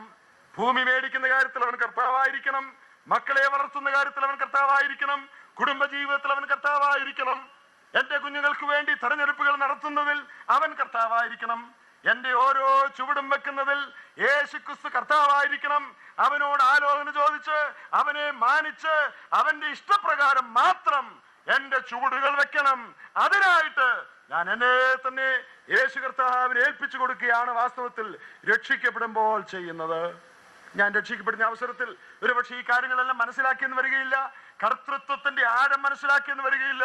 എന്നാൽ നാളുകൾ കഴിയുമ്പോൾ ദൈവത്തിന്റെ വചനം ഞാൻ വായിക്കുമ്പോൾ, പഠിക്കുമ്പോൾ, യേശുക്രിസ്തു കർത്താവാണെന്ന് പറഞ്ഞാൽ അതിന്റെ അർത്ഥം എന്താണെന്ന് മനസ്സിലാക്കുമ്പോൾ എന്റെ ജീവിതത്തിന്റെ ഓരോ തലങ്ങളെയും പൂർണ്ണമായി അവന് വിധേയപ്പെടുത്തി അവനോട് ആലോചന ചോദിച്ചിട്ടും അവന്റെ ഇഷ്ടപ്രകാരവും മാത്രം എന്റെ ജീവിതത്തിലെ ഓരോ ചൂടും ഞാൻ വെക്കുമെന്ന് പറയുന്നതാണ് യഥാർത്ഥ കർത്തൃത്വ ജീവിതം. പത്രോസ് ലേഖനത്തിൽ നാം വായിക്കുകയാണ്, യേശുവിനെ നിങ്ങളുടെ ജീവിതങ്ങളിൽ കർത്താവായി വിശുദ്ധീകരിപ്പീൻ. യേശു കർത്താവിനെ വിശ്വസിക്കുക എന്ന് പറയുന്നത് അടങ്ങിയിരിക്കുന്ന പ്രായോഗികമായ ഒരു കാര്യം ഞാനത് കാണിച്ചു തരാം. കൊരിന്ത്യർക്ക് എഴുതിയ 2-ാം ലേഖനം 5-ാം അധ്യായത്തിന്റെ 15-ാമത്തെ വാക്യം നോക്കാം. 2 കൊരിന്ത്യർ 5-ാം അധ്യായത്തിന്റെ 15-ാം വാക്യം അതിന്റെ മുകളിൽ മുതൽ, എല്ലാവർക്കും വേണ്ടി ഒരുവൻ മരിച്ചിരിക്കെ എല്ലാവരും മരിച്ചുവെന്നും ജീവിക്കുന്നവർ ഇനി തങ്ങൾക്കായിട്ടല്ല തങ്ങൾക്ക് വേണ്ടി മരിച്ചുയർത്തവനായിട്ട് തന്നെ ജീവിക്കേണ്ടതിന് അവൻ എല്ലാവർക്കും വേണ്ടി മരിച്ചുവെന്നും ഞങ്ങൾ നിർണയിച്ചിരിക്കുന്നു. ഇവിടെ ശ്രദ്ധിക്കേണ്ടതായ ഒരു കാര്യമുണ്ട്. റോമാലേഖനത്തിൽ കർത്താവ് മരിച്ചവരുടെ ഇടയിൽ നിന്ന് ഉയർത്തെഴുന്നേറ്റുവെന്ന് നാം വിശ്വസിക്കണമെന്ന് പറഞ്ഞു. അതുപോലൊരു പ്രയോഗം ഇവിടെയുണ്ട്. എന്താ? എല്ലാവർക്കും വേണ്ടി ഒരുവൻ മരിച്ചിരിക്കെ എന്ന് പറഞ്ഞാൽ എല്ലാവർക്കും വേണ്ടി ഒരുവൻ മരിച്ചുവെന്ന് നാം വിശ്വസിക്കുന്നെങ്കിൽ, യേശുക്രിസ്തു എന്റെ പാപങ്ങൾക്ക് വേണ്ടി എനിക്ക് പകരം മരിച്ചുവെന്ന് ഞാൻ വിശ്വസിക്കുന്നെങ്കിൽ എന്ത് ചെയ്യണമെന്ന് പറഞ്ഞിരിക്കുന്നത്? വിശ്വസിക്കുന്നെങ്കിൽ ഇനി ജീവിക്കുന്നവരാരും തങ്ങൾക്കായിട്ട് തന്നെ ജീവിക്കാൻ പാടില്ല. അത് നാം പ്രത്യേകം ശ്രദ്ധിക്കേണ്ടതാ. ഒരുവൻ എല്ലാവർക്കും വേണ്ടി മരിച്ചിരിക്കുന്നതുകൊണ്ട് എല്ലാവർക്കും പാപമോചനം ഉണ്ടെന്നല്ല ഇവിടെ പറഞ്ഞിരിക്കുന്നത്. പാപമോചനം ഉണ്ട്, സംശയമൊന്നുമില്ല. എന്നാൽ ഒരുവൻ എല്ലാവർക്കും വേണ്ടി മരിച്ചുവെന്ന് ഞാൻ വിശ്വസിക്കുന്നെങ്കിൽ അത് പ്രായോഗികമായിട്ട് എന്റെ ജീവിതത്തിൽ കാണേണ്ടത് എങ്ങനെയാണ്? ഞാൻ അവന് വേണ്ടി ജീവിക്കുന്നതിലാണ് കാണേണ്ടത്. എനിക്ക് വേണ്ടി യേശുക്രിസ്തു മരിച്ചുവെന്ന് ഞാൻ വിശ്വസിക്കുന്നു എന്നൊരു പ്രസ്താവന ഞാൻ ഇന്ന് രാത്രി ഇവിടെ നടത്തിയാൽ ദൈവം എന്നിൽ നിന്ന് ആഗ്രഹിക്കുന്ന എന്താണെന്നറിയാമോ? ഞാൻ അങ്ങനെ വിശ്വസിക്കുന്നവനാണെങ്കിൽ ഇനി ഞാൻ എനിക്ക് വേണ്ടി ജീവിക്കാൻ പാടില്ല, എനിക്ക് വേണ്ടി മരിച്ചുയർത്തവനായിട്ട് തന്നെ ജീവിക്കണം. പ്രിയപ്പെട്ടവരെ, ഞാൻ ചോദിക്കട്ടെ, യേശുക്രിസ്തു എനിക്ക് വേണ്ടിയാണ് മരിച്ചതെന്ന് നെഞ്ചത്ത് കൈവച്ചുകൊണ്ട് പറയാൻ പ്രാഗൽഭ്യമുള്ളവരാണ് ഇവിടെയുള്ള മിക്കവാറും എല്ലാവരും ഞാൻ വിചാരിക്കുന്നു. എന്നാൽ അതിന്റെ ബാക്കിയൂടെ നാം പറയണം. എന്താ? യേശുക്രിസ്തു എനിക്ക് വേണ്ടി മരിച്ചിരിക്കെ ഇനി ജീവിക്കുന്ന ഞാൻ എനിക്ക് വേണ്ടി ജീവിക്കാൻ പാടില്ല. അത് നിങ്ങൾ പറഞ്ഞിട്ടുണ്ടോ? ഞാൻ ഇനി എനിക്ക് വേണ്ടി ജീവിക്കാൻ പാടില്ല. എന്റേതെന്ന് പറയുന്ന ഒരു കാര്യം എന്റെ ജീവിതത്തിൽ ഉണ്ടാകാൻ പാടില്ല. എന്റെ സ്വന്തം, എന്റെ നിയന്ത്രണത്തിൽ എന്ന് പറയുന്ന ഒരു കാര്യവും ഇനി ഉണ്ടാകാൻ പാടില്ല. അതിന്റെ താഴെ പറയുന്നുണ്ട്, അവർ തങ്ങൾക്ക് വേണ്ടിയല്ല തങ്ങൾക്ക് വേണ്ടി മരിച്ചുയർത്തവനായിട്ട് തന്നെ ജീവിക്കണം. യേശുക്രിസ്തു കർത്താവാണെന്ന് പറഞ്ഞാൽ അതിന്റെ അർത്ഥം എനിക്ക് വേണ്ടി ജീവിക്കാൻ എനിക്കൊരു അവകാശമില്ല, അവന് വേണ്ടി ഞാൻ ജീവിക്കണമെന്നാണ്. ഇതേ ആശയം തന്നെ 1 കൊരിന്ത്യർ 8-ാം അധ്യായത്തിന്റെ 6-ാം വാക്യത്തിൽ നാം വായിക്കുന്നുണ്ട്. 1 കൊരിന്ത്യർ 8-ാം അധ്യായത്തിന്റെ 6-ാം വാക്യം ഞാൻ വായിക്കാം. നമുക്ക് ദേവന്മാർ എന്ന് പേരുള്ളവർ ഉണ്ടെന്ന് വരികിലും പിതാവായ ഏകദൈവമേ നമുക്കുള്ളൂ. അവൻ സകലത്തിനും കാരണഭൂതനും നാം അവനായി ജീവിക്കേണ്ടതുമാകുന്നു. യേശുക്രിസ്തു എന്ന ഏക കർത്താവും നമുക്കുണ്ട്. അവൻ മുഖാന്തരം സകലവും അവൻ മുഖാന്തരം നാമുമാകുന്നു. യേശു ക്രിസ്തു എന്ന ഏക കർത്താവ് നമുക്കുണ്ട്. അതുകൊണ്ടെന്താ നാം അവനായി ജീവിക്കേണ്ടതാകും. ഒരു വാക്യം കൂടെ നമുക്ക് വായിക്കാം. റോമാലേഖനം 14-ാം അധ്യായം അതിന്റെ 8-9 വാക്യങ്ങൾ. റോമാലേഖനം 14-ാം അധ്യായത്തിന്റെ 8-9 വാക്യങ്ങൾ. ഇതേ ആശയം അവിടെ പറഞ്ഞിരിക്കുകയാണ്. 7-ാം വാക്യം മുതൽ. നമ്മിൽ ആരും തനിക്കായി തന്നെ ജീവിക്കുന്നില്ല, ആരും തനിക്കായി തന്നെ മരിക്കുന്നതുമില്ല. ജീവിക്കുന്നുവെങ്കിൽ നാം കർത്താവിനായി ജീവിക്കുന്നു, മരിക്കുന്നുവെങ്കിൽ കർത്താവിനായി മരിക്കുന്നു. അതുകൊണ്ട് ജീവിക്കുന്നുവെങ്കിലും മരിക്കുന്നുവെങ്കിലും നാം കർത്താവിനുള്ളവർ തന്നെ. മരിച്ചവർക്കും ജീവിച്ചിരിക്കുന്നവർക്കും കർത്താവാകേണ്ടതിനല്ലോ ക്രിസ്തു മരിക്കുകയും ഉയർക്കുകയും ചെയ്തത്. ദൈവത്തിന് സ്തോത്രം. മരിച്ചവർക്കും ജീവിച്ചിരിക്കുന്നവർക്കും കർത്താവാകേണ്ടതിനല്ലോ ക്രിസ്തു മരിക്കുകയും ഉയർക്കുകയും ചെയ്തത്. അതിന്റെ മുകളിൽ എന്താ പറഞ്ഞിരിക്കുന്നതെന്ന് അറിയാമോ? അതുകൊണ്ട് നാം ജീവിക്കുന്നെങ്കിൽ കർത്താവിന് വേണ്ടി ജീവിക്കുന്നു, മരിക്കുന്നെങ്കിൽ കർത്താവിന് വേണ്ടി മരിക്കുന്നു. പ്രിയപ്പെട്ടവരെ, ഈ പറഞ്ഞു വരുന്നതിന്റെ ചുരുക്കം ഞാൻ ഇങ്ങനെ പറയട്ടെ. ഈ വാക്യങ്ങളെല്ലാം പറയുന്നത് ഒരു കാര്യമാണ്. യേശു ക്രിസ്തു എനിക്ക് വേണ്ടി മരിച്ചെങ്കിൽ, യേശു ക്രിസ്തുവിന്റെ കർത്താവാണെന്ന് ഞാൻ വിശ്വസിക്കുന്നെങ്കിൽ, അവകാശപ്പെടുന്നുണ്ടെങ്കിൽ, ഉടനടി എന്റെ ജീവിതത്തിൽ ഉണ്ടാകേണ്ട ഒരു കാര്യം എന്താണെന്ന് അറിയാമോ? എനിക്ക് വേണ്ടി തന്നെ ഞാൻ ജീവിക്കാൻ പാടില്ല. ഞാൻ കർത്താവിന് വേണ്ടി ജീവിക്കണം. എന്റെ ജീവിതത്തിന്റെ സകല തലങ്ങളുടെയും നിയന്ത്രണം യേശു കർത്താവിനായിരിക്കണം. ഞാൻ ആത്മാർത്ഥമായിട്ട് ഈ ചോദ്യം പ്രിയ സഹോദരിമാരെ, സഹോദരന്മാരെ ചോദിക്കട്ടെ. യേശു ക്രിസ്തു നമ്മുടെ കർത്താവാണെന്ന് എത്രയോ വർഷങ്ങളായി നാം പറയുന്നു. എന്നാൽ നമ്മുടെ ജീവിതത്തിലെ സകല കാര്യങ്ങളുടെയും കർത്താവ് അവനാണോ? നമ്മുടെ പണത്തിന്റെ കർത്താവ് അവനാണോ? നമ്മുടെ ഇഷ്ടങ്ങളുടെ കർത്താവ് അവനാണോ? നമ്മുടെ ജീവിതത്തിലെ തെരഞ്ഞെടുപ്പുകളുടെ കർത്താവ് അവനാണോ? എനിക്ക് ഏറ്റവും ദുഃഖകരമായി തോന്നിയിട്ടുള്ളൊരു കാര്യമുണ്ട്. നമ്മുടെ മധ്യത്തിൽ വളർന്നു വരുന്നതായ യുവതലമുറയെ സംബന്ധിച്ച് പ്രായമൊക്കെ പഠിത്തമൊക്കെ കഴിഞ്ഞു. ആരെങ്കിലും ഏതെങ്കിലും ഒരു സ്ഥലത്തു നിന്ന് ഒരു വിസ അയച്ചു കൊടുത്താൽ അങ്ങോട്ട് പോവുക. ആരെങ്കിലും ഏതെങ്കിലും കഴിഞ്ഞ ദിവസം നിങ്ങളിവിടെ കേട്ട പോലെ നല്ല കാശ് കിട്ടുന്ന ഒരു കല്യാണം പറഞ്ഞാൽ അതിന് പോവുക എന്നുള്ളതല്ലാതെ ഇത് ദൈവഹിതമാണോ, എന്റെ ജീവിതത്തെ കുറിച്ച് ദൈവം എന്താണ് ആഗ്രഹിക്കുന്നതെന്ന് കർത്താവിനോട് കൺസൾട്ട് ചെയ്യാതെ ധൃതിയിൽ ഈ കാര്യങ്ങളിൽ ഏർപ്പെട്ട് തങ്ങളുടെ ജീവിതം പാഴാക്കുന്ന അനേക ആളുകളുണ്ട്. എന്തുകൊണ്ടാണെന്നറിയാമോ? യേശു ക്രിസ്തുവിന്റെ കർത്തൃത്വം എന്താണെന്ന് അവർ മനസ്സിലാക്കിയിട്ടില്ല. യേശു കേവലം ജോലി കൊടുക്കുന്നവനായിട്ടും പണം കൊടുക്കുന്നവനായിട്ടും മാത്രമേ അവർ മനസ്സിലാക്കിയിട്ടുള്ളൂ. എന്റെ ജീവിതത്തിൽ ഞാൻ എവിടെയാണ് താമസിക്കേണ്ടതെന്ന് തീരുമാനിക്കേണ്ടത് യേശു കർത്താവാണ്. ഞാൻ ആരെയാണ് വിവാഹം കഴിക്കേണ്ടതെന്ന് തീരുമാനിക്കേണ്ടത് യേശു കർത്താവാണ്. മത്തായിയുടെ സുവിശേഷം 7-ാം അധ്യായത്തിന്റെ 21-ാം വാക്യത്തിൽ കർത്താവ് ഒരു കാര്യം പറഞ്ഞിട്ടുണ്ട്. എന്നെ കർത്താവേ കർത്താവേ എന്ന് വിളിക്കുന്ന ഏവനുമല്ല, പിന്നെ സ്വർഗസ്ഥനായ എന്റെ പിതാവിന്റെ ഇഷ്ടം ചെയ്യുന്നവൻ അത്രേ ദൈവരാജ്യത്തിൽ കടക്കുന്നത്. അതിൽ നാം മനസ്സിലാക്കുന്ന ഒരു ആശയം എന്താണെന്നറിയാമോ? അവനെ കർത്താവേ കർത്താവേ നാം വിളിക്കുന്നുണ്ടെങ്കിൽ നാം എന്ത് ചെയ്യണം? അവന്റെ ഇഷ്ടം നാം ചെയ്യണം. ഞാൻ ചോദിക്കട്ടെ പ്രിയ യുവതിവാക്കന്മാരെ, സഹോദരി സഹോദരന്മാരെ, നാം അവനെ കർത്താവേ എന്ന് വിളിക്കുന്നു. നാം അവന് വേണ്ടിയാണോ ജീവിക്കുന്നത്? നാം അവനെ കർത്താവേ എന്ന് വിളിക്കുന്നു. അവന്റെ ഇഷ്ടമാണോ നാം ചെയ്യുന്നത്? എന്റെ ജീവിതത്തെ കുറിച്ചുള്ള ദൈവത്തിന്റെ ഇഷ്ടം എന്താണ്? എന്റെ ജീവിതത്തിലെ തിരഞ്ഞെടുപ്പുകളെ കുറിച്ച് ദൈവം എന്താണ് ആഗ്രഹിക്കുന്നത്? ഞാൻ അവനെ കർത്താവേ എന്ന് വിളിക്കുന്നുണ്ട്. എന്നാൽ എന്റെ ജീവിതത്തിൽ ദൈവത്തിന്റെ ഇഷ്ടം എന്താണെന്ന് തിരിച്ചറിഞ്ഞ് അന്വേഷിച്ച് അതനുസരിച്ചാണോ എന്റെ ജീവിതത്തിലെ ഓരോ ചുവടുകളും ഞാൻ വെക്കുന്നത്? യേശുക്രിസ്തു കർത്താവാണെന്ന് ഞാൻ പറഞ്ഞാൽ അവന്റെ ഇഷ്ടം ഞാൻ ചെയ്യണമെന്നുള്ളതാണ് ദൈവം എന്നെ കുറിച്ച് ആഗ്രഹിക്കുന്ന കാര്യം. കർത്താവേ കർത്താവേ എന്ന് വിളിക്കുന്ന ചില ആളുകളെ കുറിച്ചാണ് മത്തായിയുടെ സുവിശേഷം 7-ാം അധ്യായത്തിൽ നാം വായിച്ചത്. എന്നാൽ അതുകൊണ്ട് യാതൊരു പ്രയോജനമില്ലെന്ന് കർത്താവ് പിന്നീട് അവിടെ തെളിയിച്ചിട്ടുണ്ട്. കർത്താവേ കർത്താവേ ഒരു പ്രാവശ്യമല്ല, അവരെത്ര പ്രാവശ്യം വിളിച്ചെന്നറിയാമോ?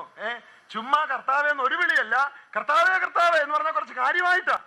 പക്ഷെ അങ്ങനെ വിളിച്ചിട്ടും യാതൊരു പ്രയോജനമില്ല. എന്തുകൊണ്ടാ?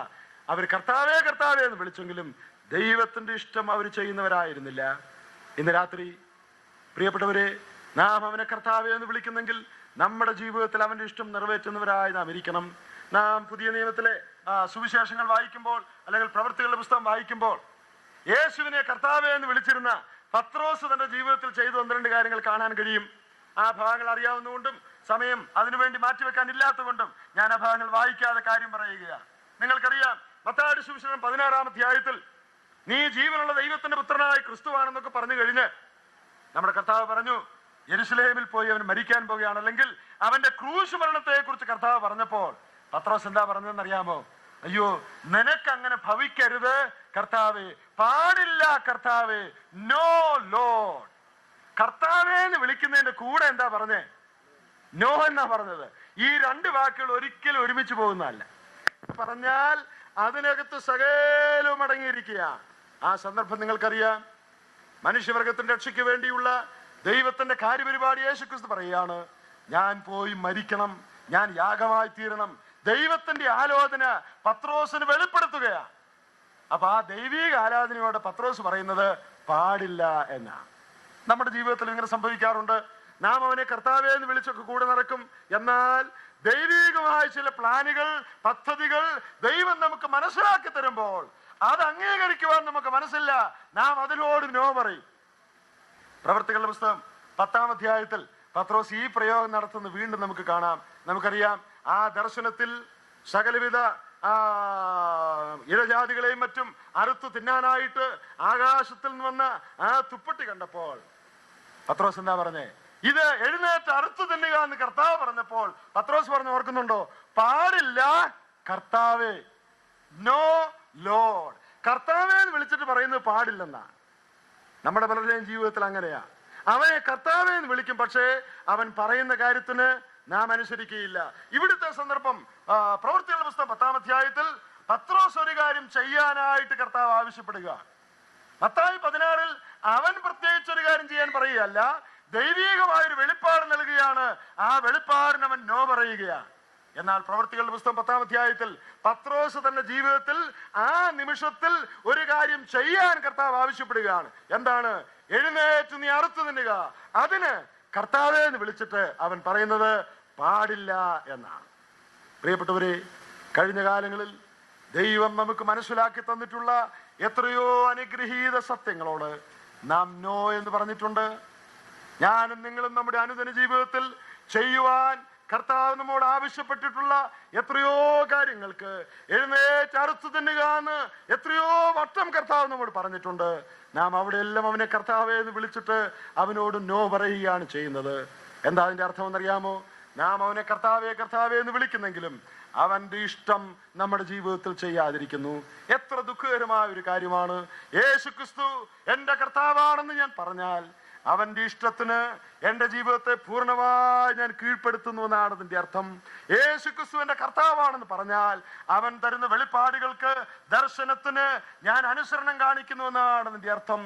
യേശുക്രിസ്തു കർത്താവാണെന്ന് പറഞ്ഞാൽ ഞാൻ ഒരു കാര്യം ചെയ്യാൻ അവൻ ആവശ്യപ്പെട്ടാൽ അത് ചോദ്യം കൂടാതെ അതനുസരിക്കുക എന്നുള്ളതാണ് എന്നിൽ നിന്ന് ദൈവം പ്രതീക്ഷിക്കുന്നത്. ഇന്ന് രാത്രി യേശുവിനെ കർത്താവേ എന്ന് വിളിക്കുന്ന നാം ഒരു സ്വയ പരിശോധന നടത്തണം. നാം അവനെ കർത്താവേ എന്ന് വിളിക്കുന്നെങ്കിലും അവന്റെ ഇഷ്ടം നമ്മുടെ ജീവിതത്തിന്റെ എല്ലാ തലങ്ങളിലും നിറവേറുവാൻ നിർബന്ധമുള്ളവരാണോ? അവനെ നാം കർത്താവ് എന്ന് വിളിക്കുന്നെങ്കിലും അവൻ തരുന്ന വെളിച്ചത്തോട് പരിപൂർണ വിശ്വസ്തത നാം കാണിക്കുന്നുണ്ടോ?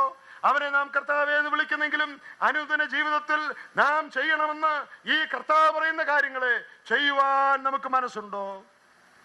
പ്രിയപ്പെട്ടവരെ, യേശുക്രിസ്തു കർത്താവ് എന്ന് പറഞ്ഞാൽ അതിന്റെ അർത്ഥം എന്റെ ജീവിതത്തിന്റെ സിംഹാസനത്തിൽ അവനാണ് ഇരിക്കുന്നത്, അവന്റെ ഇഷ്ടം എന്റെ ജീവിതത്തിൽ നടക്കണമെന്നാണ് പറയുന്നതിന്റെ അർത്ഥം. യേശുക്രിസ്തു കർത്താവാണെന്ന് പറഞ്ഞാൽ എന്റെ ജീവിത സിംഹാസനത്തിൽ ഇരിക്കുന്നത് യേശു കർത്താവാണ്, അവന്റെ ഇഷ്ടമാണ് എന്റെ ജീവിതത്തിൽ നടക്കേണ്ടത്. നമ്മുടെ അനുദിന ക്രിസ്തീയ ജീവിതത്തിൽ ഇത് എളുപ്പമുള്ളൊരു കാര്യമാണെന്ന് ഞാൻ പറയുന്നില്ല, വളരെ ബുദ്ധിമുട്ടുള്ളൊരു കാര്യമാണ്.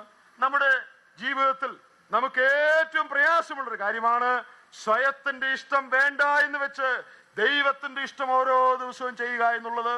ഈ ബലഹീന തരത്തിൽ നാം ജീവിക്കുന്നത് കൊണ്ട്, അനേക പരീക്ഷകൾ നിറഞ്ഞ ഈ ലോകത്തിൽ നാം ജീവിക്കുന്നുകൊണ്ട് യേശുക്രിസ്തുവാണ് എന്റെ ജീവിതത്തിന്റെ കർത്താവെന്ന് എനിക്കറിയാമെങ്കിലും അനുദിനം എന്റെ സ്വയത്തിന്റെ ഇച്ഛകൾ ധാരാളമായി വരുമ്പോൾ അതിനോട് ഓരോന്നിനോടും വേണ്ട എന്ന് പറയുവാൻ, നോ എന്ന് പറയുവാൻ, യേശു കർത്താവിന്റെ കർത്തൃത്വത്തിന് കീഴടങ്ങുവാൻ എളുപ്പമാണെന്ന് ഞാൻ പറയുന്നില്ല. നമ്മുടെ കർത്താവ് ശിഷ്യത്വ ജീവിതത്തെ കുറിച്ച് പറഞ്ഞപ്പോൾ, ഈ ലോകത്തിൽ കർത്താവായിരുന്നപ്പോൾ സുവിശേഷങ്ങളിൽ നാം വായിക്കുന്ന ഒരു കാര്യമാണ്, നിങ്ങൾ എല്ലാ ദിവസവും ചെയ്യണമെന്ന് ഒരു കാര്യം പറഞ്ഞിട്ടുണ്ട്. സുവിശേഷങ്ങളിൽ നാം എല്ലാ ദിവസവും ചെയ്യണമെന്ന് യേശു കർത്താവ് പറഞ്ഞ ഒറ്റ കാര്യമേ ഉള്ളൂ. അത് നിങ്ങൾക്കറിയാമെന്ന് ഞാൻ വിചാരിക്കുന്നു. എല്ലാ ദിവസവും പ്രാർത്ഥിക്കണമെന്ന് യേശു കർത്താവ് പറഞ്ഞിട്ടില്ല. എല്ലാ ദിവസവും വേദപുസ്തകം വായിക്കണമെന്ന് സുവിശേഷങ്ങളിലെങ്ങും പറഞ്ഞിട്ടില്ല. എല്ലാ ദിവസവും കുടുംബ പ്രാർത്ഥന വേണമെന്ന് കർത്താവ് എങ്ങും പറഞ്ഞിട്ടില്ല. പ്രസംഗത്തിന്റെ ഈ ഭാഗം ചിലരെ സംബന്ധിച്ച് വളരെ ആശ്വാസപ്രദമാണ്. ഇങ്ങനെയുള്ള ആളുകളെയാണ് നമ്മൾ കുമ്പനാട്ടൊക്കെ വിളിക്കേണ്ടത്. അറിയാ, എല്ലാ ദിവസവും കുടുംബ പ്രാർത്ഥന വേണ്ട, പ്രാർത്ഥിക്കണ്ട എന്ന് പറയുന്നവരെ. അങ്ങനല്ല ഞാൻ പറഞ്ഞത്. സുവിശേഷങ്ങൾ നിങ്ങൾ വായിച്ചു നോക്കിയാൽ എല്ലാ ദിവസവും ചെയ്യണമെന്ന് പറഞ്ഞ് അക്കമിട്ട് ഈ കാര്യങ്ങൾ പറഞ്ഞിട്ടില്ല. ഈ ആശയമുണ്ട്, ഇടപെടാതെ പ്രാർത്ഥിക്കണം, യോഗങ്ങൾ ഉപേക്ഷയായി വിചാരിക്കണമെന്നൊക്കെ വേറെ ഭാഗത്തുണ്ട് കേട്ടോ. അത് നിങ്ങൾ വേറെ വായിച്ചു നോക്കണം. എന്നാൽ നാൾതോറും ചെയ്യണമെന്ന് പറഞ്ഞ് കർത്താവ് പറഞ്ഞ ഒറ്റ കാര്യമേ ഉള്ളൂ. എന്താണെന്നറിയാമോ? തന്നെത്താൻ ത്യജിച്ച് തന്റെ ക്രൂശ് എടുത്ത് തന്നെ അനുഗമിക്കും. ഡെയിലി ചെയ്യണം, നാൾതോറും ചെയ്യണമെന്ന് കർത്താവ് പറഞ്ഞ ഒറ്റ കാര്യം, തന്നെത്താൻ ത്യജിക്കുക, ക്രൂശ് എടുക്കുക. എന്തിനാണെന്നറിയാമോ? യേശു ക്രിസ്തു നിന്റെ യജമാനാണെങ്കിൽ, ശിഷ്യത്വ ജീവിതത്തിൽ യേശു ക്രിസ്തു നിന്റെ കർത്താവാണെങ്കിൽ, ഓരോ ദിവസവും നിന്റെ സ്വയത്തോട്, സ്വയത്തിന്റെ ഇച്ഛകളോട് നോ എന്ന് പറഞ്ഞ് നിന്റെ സ്വയേച്ഛകൾക്ക് മരണം വിധിച്ചുകൊണ്ട് ഓരോ ദിവസവും നിന്റെ സ്വന്തം ഇഷ്ടങ്ങളോട് വേണ്ട എന്ന് പറഞ്ഞ് ദൈവത്തിന്റെ ഇഷ്ടത്തിന് മനഃപൂർവ്വം കീഴടങ്ങുന്ന ഒരു അനുഭവം നിനക്കുണ്ടായിരിക്കണം. ഞാനൊരു കാര്യം കൂടെ പറഞ്ഞ് അവസാനിപ്പിക്കുകയാണ്. എന്റെ പ്രിയപ്പെട്ടവരെ, യേശു ക്രിസ്തു നമ്മുടെ കർത്താവാണെങ്കിൽ നമ്മുടെ ജീവിതത്തിലെ ഓരോ തീരുമാനങ്ങളെയും ചലനങ്ങളെയും നിയന്ത്രിക്കേണ്ടത് യേശു ക്രിസ്തു എന്ന ഏക വ്യക്തിത്വമായിരിക്കണം. യേശു കർത്താവല്ലാതെ വേറെ ഒന്നും, വേറെ ആരും നമ്മുടെ ഹൃദയത്തെ, നമ്മുടെ തീരുമാനങ്ങളെ സ്വാധീനിക്കാൻ പാടില്ല. നമുക്കറിയാം, 2 കൊരിന്ത്യർ 11-ാം അധ്യായത്തിന്റെ 3-ാമത്തെ വാക്യത്തിൽ ഈ വലിയ പ്രയാസം പൗലോസ് വെളിപ്പെടുത്തിയത് നമുക്കറിയാം. കൊരിന്ത്യരുടെ വിശ്വാസികളോട് പറയുന്നത് നിങ്ങൾക്കറിയാമല്ലോ. ഞാൻ ക്രിസ്തു എന്ന ഏക പുരുഷന് നിങ്ങളെ നിർമ്മലകന്യകയായി ഏൽപ്പിപ്പാൻ വിവാഹ നിശ്ചയം ചെയ്തിരിക്കുന്നു. എന്നാൽ എനിക്കൊരു കാര്യത്തിൽ വലിയ ഭയമുണ്ട്. എന്താണ് ആ ഭയം? എന്നാൽ സർപ്പം ഹവ്വയെ ഉപായത്താൽ ചതിച്ചതുപോലെ നിങ്ങളുടെ മനസ്സ് ക്രിസ്തുവിനോടുള്ള ഏകാഗ്രതയും നിർമ്മലതയും വിട്ട് വഷളായി പോകുമോ എന്ന് ഞാൻ ഭയപ്പെടുന്നു. നിങ്ങളുടെ മനസ്സ് ക്രിസ്തുവിനോടുള്ള ഏകാഗ്രതയും നിർമ്മലതയും വിട്ട് വഷളായി പോകുമോ എന്ന് ഞാൻ ഭയപ്പെടുന്നു. നമുക്കറിയാം, ഒരുവന്റെ ഭാര്യയെ സംബന്ധിച്ച് അവൾ ശ്രദ്ധിക്കേണ്ട ഏറ്റവും പ്രധാനപ്പെട്ട കാര്യം, എന്റെ ഭർത്താവ് പറയുന്നത്, ഭർത്താവിന്റെ ഇഷ്ടം അതായിരിക്കണം എന്റെ ജീവിതത്തെ സ്വാധീനിക്കേണ്ടത്. അവളുടെ ഭർത്താവല്ലാതെ മറ്റാരെങ്കിലും അവളുടെ ജീവിതത്തെ വശീകരിച്ചാൽ, അവളുടെ മനസ്സിനെ സ്വാധീനിച്ചാൽ, അയ്യോ, അത് ഭയങ്കര പാപമായിട്ടാണ് നാം എണ്ണുന്നത്. ദൈവത്തിന്റെ വചനം പറയുന്നത്, ക്രിസ്തു എന്ന ഏക പുരുഷന് നമ്മെ വിവാഹ നിശ്ചയം ചെയ്തിരിക്കുകയാണ്. കൊരിന്ത്യയിലുള്ളവരെ മാത്രമല്ല, നമ്മെ ഓരോരുത്തരെയും. നമ്മുടെ ഹൃദയത്തിന്റെ ഏകാഗ്രത ആ കർത്താവിനോടായിരിക്കണം.